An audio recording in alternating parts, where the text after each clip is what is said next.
Hi there, JD and Dart here from the Retro Gamer Forum again. This is my first gameplay vid, and those of you that played this game probably recognised the introduction to it. Large figure of Mr. X haunting the city. It's Streets of Rage 2.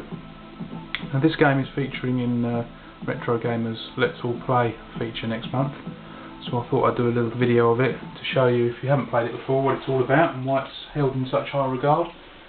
And if you have played it before, then maybe this will bring back some memories. That's the first screen. I'm not going to tinker around with the settings at all. I'm just going to play on the normal mode with 3 lives. So off we go. This is the character selection screen. First one on the left here is a new character, Max. He's joined in the fight this time. And you've got Axel and Blaze from the original game, and Skate on the far right, who's another new character, who's the younger brother of Adam, who on this occasion you're charged with rescuing. I'm going to play as Axel. He's the best all-round character. His jump's a bit weak according to this, but I don't think it's that bad, so I'm going to use that, and off we go. And the first thing you'll notice probably is the music. Superb music for this game. I understand that the guy that designed it went round and did a lot of research on dance music, and he incorporated that into the game, try and give it a more urban feel, I suppose. And these guys that are attacking me now, they're called Galcia. You can see just above my energy bar on the top left hand corner is theirs. They don't have much energy. And they're the sort of main grunts of the game. They're pretty easy to dispose of, but they can be a bit annoying when there's a lot of characters on screen. Trash can revealed some money there, 1,000 points. These guys can be a bit trickier. In this first level they don't really use their main attacks, so they're pretty harmless, just got a few more energy points to dispose of. I've played this game quite a bit over the years, so hopefully I should be able to complete this first level quite easily. Certainly a bit disappointed if I lose a life. There we go, there's another type of guy here, it's called Donovan. A bit more of the same really, just a bit more energy. As you can see, I'm throwing quite a lot of guys over my shoulder. It's a very useful way of disposing of enemies who are sort of lurking behind you.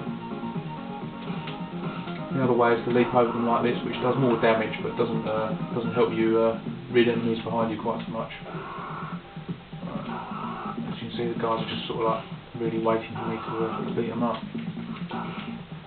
Although it's called Streets of Rage, there's not actually that many streets in this game. Obviously that'd be a bit boring if you just have the same locations over and over again, so actually this is one of very few street levels on it. See here, this is it looks like a pumpkin or an apple or something. That gives you energy, but as I've already got a full energy bar, it doesn't make a lot of difference. And under here is the first weapon of the game. Not really too keen on the weapons in this game, much prefer using the fists and the feet, but they can be thrown, which can be useful sometimes. As you can see, these guys on their own, not really that hard to defeat.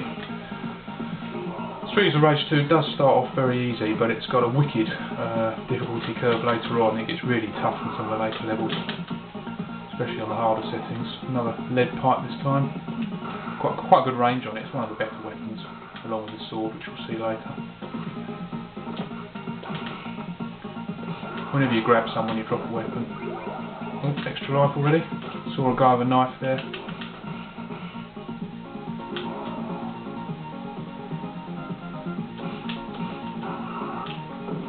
Not really anything too taxing. I don't even think anyone's laid a punch on me yet.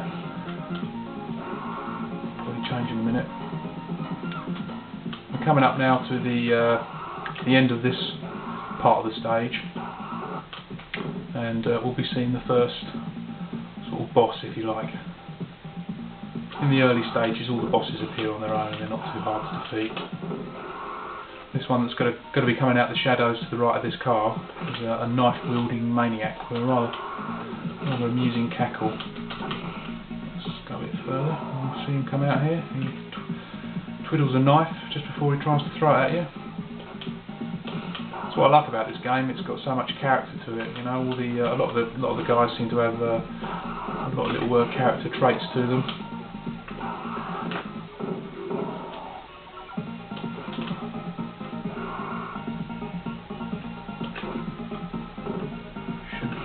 Trouble.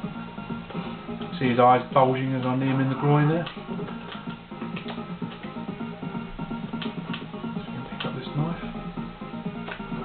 go, getting him with his own knife is a bit of irony for you.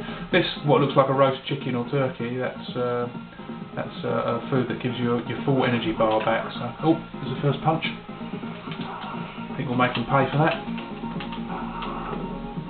Jack's his name, this guy. As I say, not very hard to defeat on his own, but getting with a load of other guys and it'd be quite difficult.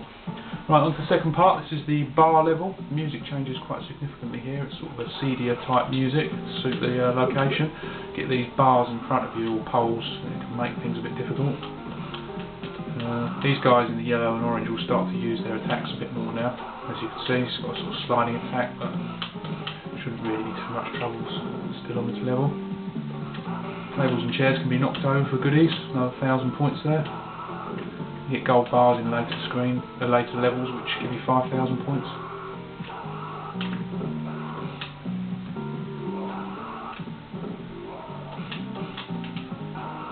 I will show you some special moves in this first level.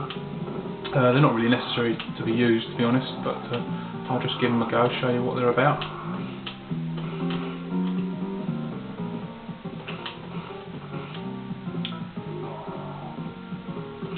Axel's headbutt.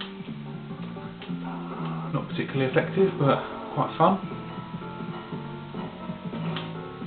I'll show you the reverse punch, which is a bit more effective, but still quite fun to use. Money, pool tables in the background there. Such a lot of detail really in this game, makes it a classic as well. Skip over it. Take him out with a flying kick. Rest of the tables and chairs. Coming to the end here, you can see the barman now, just to the right of the spotlight.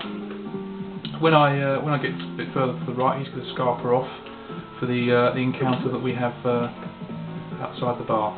Yeah, there he goes. Now, I don't normally advocate violence against women, but she's not a very nice lady, this one. She's got a whip which she attacks you with, so we'll try and take her out quickly. As I said with the earlier guys, they're not really much trouble on their own, but there's a couple of later levels which have two of these ladies attacking you along with some other characters, and that can be a bit difficult. There you go, no problem there. Past the piano, outside to the end of the stage, which is the back of the bar. It started raining, as you can see, quite atmospheric level. We're back to the dance music. There's some turkey underneath there.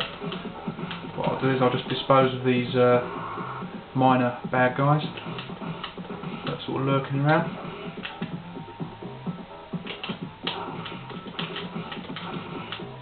There we go.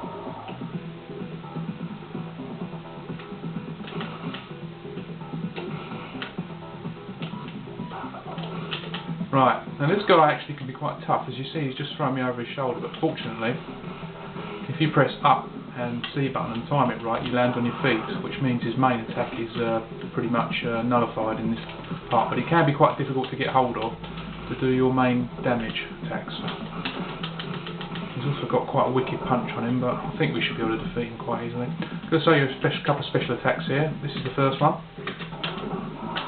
That doesn't use any energy, that one, and it's quite an effective one when you want to dispose of a few characters, especially if you get close enough. It really saps the energy a bit.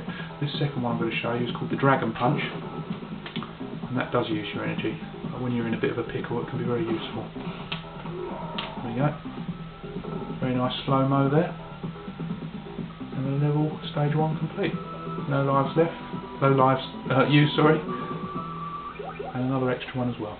I'll post another video of stage 2 shortly.